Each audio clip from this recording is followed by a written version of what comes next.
नमस्कार दोस्तों।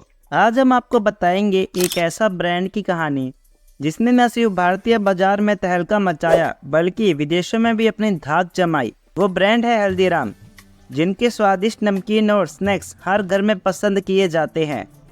लेकिन क्या आप जानते हैं हल्दीराम की शुरुआत कैसे हुई? एक छोटी सी दुकान से ये कैसे इतना बड़ा साम्राज्य बन गया? तो चलिए शुरू करते हैं हल्दीराम की ये दिलचस्प कहानी। हल्दीराम के बचपन का शुरुआती दौर। वर्ष 1908 में भीखाराम के घर उनके पोते गंगा बिशन अग्रवाल का जन्म हुआ। उनके घर वाले उन्हें प्यार से हल्दीराम कहकर बुलाते थे। छोटी सी उम्र में ही वे घर व पिताजी की दुकान के कामों में हाथ बटाने लगे थे।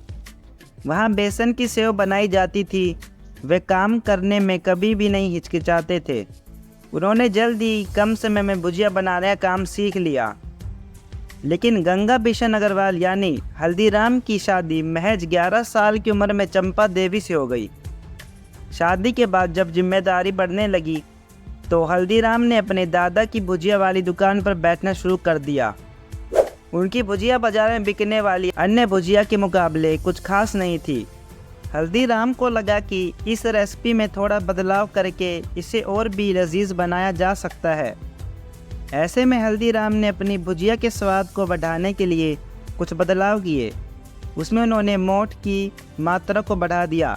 मोठ की मात्रा बढ़ाने के बाद उनके भुजिया का स्वाद उनके ग्राहकों को काफ़ी पसंद आने लगा। अब उनकी भुजिया बाजार में बिकने वाली भुजिया के मुकाबले काफ़ी जायकेदार और अलग थी। परिवार से अलग होने के बाद हल्दीराम ने साल 1937 में बीकानेर में एक छोटी सी नाश्ते की दुकान खोली, जहां बाद में उन्होंने भुजिया बेचना भी शुरू कर दिया। हल्दीराम इस भुजिया के जरिए मार्केट में अपना नाम जमाना चाहते थे। कहा जाता है कि हल्दीराम हमेशा अपनी भुजिया का स्वाद बढ़ाने के लिए कुछ न कुछ बदलाव या एक्सपेरिमेंट करते रहते थे। अभी तक मार्केट में लोगों ने जिस भुजिया का स्वाद चखा था वो थोड़ी नरम, मोटी और गठिए के समान थी। इस बार उन्होंने सेव बनाने में बेसन की जगह मोठ की दाल का इस्तेमाल करना शुरू किया और उसके बनावट को ही बदल डाला। हल्दीराम ने नया एक्सपेरिमेंट करते हुए एकदम पतली भुजिया बना डाली। ये भुजिया काफ़ी चटपटी और क्रिस्पी थी। जब लोगों ने हल्दीराम की इस नई भुजिया का स्वाद चखा तो उन्हें काफ़ी पसंद आया। पूरे शहर में लोग उनके दुकान को भुजिया वाला के नाम से पहचानने लगे थे। लेकिन बाद में उन्होंने अपनी दुकान का नाम अपने नाम पर हल्दीराम रख दिया।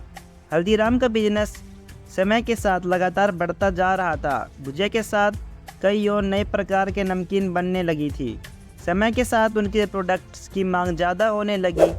हल्दीराम अब अपने बिजनेस और बड़ा करना चाहते थे। वे अपने भुजिया को दूर दराज तक घर घर पहुंचाने के बारे में सोचने लगे थे। हल्दीराम ने उस भुजिया को एक अलग नाम दिया और उसका नाम डूंगर सेव रखा। उन्होंने अपने भुजिया का नाम बीकानेर के मशहूर और लोकप्रिय महाराजा डूंगर सिंह के नाम पर रखा था। हल्दीराम की सफलता का राज सिर्फ स्वाद ही नहीं बल्कि उनकी स्मार्ट मार्केटिंग राजनीति भी थी। उस ज़माने में जहां दूसरे द्वारा 2 पैसे प्रति किलो के हिसाब से नमकीन बेचे जाती थी, वहीं हल्दीराम ने 5 पैसे प्रति किलो के हिसाब से बेचना शुरू किया। इससे लोगों को लगा कि हल्दीराम के नमकीन बेहतर क्वालिटी के हैं। साथ ही हल्दीराम पहली भारतीय कंपनी बनी जिसने अपने स्नैक्स की पैकेजिंग पर ध्यान दिया। हल्दीराम ने कई तरह के आकर्षक पैकेट्स का इस्तेमाल करना शुरू किया। धीरे धीरे हल्दीराम की लोकप्रियता बढ़ती गई और सिर्फ भुजिया ही नहीं बल्कि तरह तरह के स्वादिष्ट नमकीन मिठाई बनाने लगे। क्वालिटी और ब्रांड वैल्यू पर फोकस करने के साथ ही उन्होंने अपने स्टोर भी पूरे देश में खोले। हल्दीराम अपने व्यापार को अब पूरे देश में फैलाना चाहते थे। धीरे धीरे बीकानेर से निकलकर हल्दीराम ने कोलकाता में भी अपनी दुकान खोली। उन्होंने कारोबार को पहले नागपुर और फिर दिल्ली तक पहुंचाया और साल 1970 में पहला स्टोर नागपुर में खोला। साल 1982 में देश की राजधानी दिल्ली में दूसरा स्टोर खोला। दोनों जगहों पर मैन्युफैक्चरिंग प्लांट्स लगाए गए। उसके बाद पूरे देश में हल्दीराम के प्रोडक्ट्स बिकने लगे थे। देखते ही देखते हल्दीराम की मांग विदेशों में भी होने लगी और विदेशों में भी हल्दीराम की ब्रांच खोले गए। वहीं अगर इसके राजस्व की बात करें तो 2023 में भारत की प्रमुख स्नैक कंपनियों में हल्दीराम का अधिकतम रिवेन्यू भारतीय रुपए में 87 अरब का था। तो ये थी हल्दीराम की कहानी, एक छोटी सी दुकान से निकलकर विश्व प्रसिद्ध ब्रांड बनने तक का सफ़र।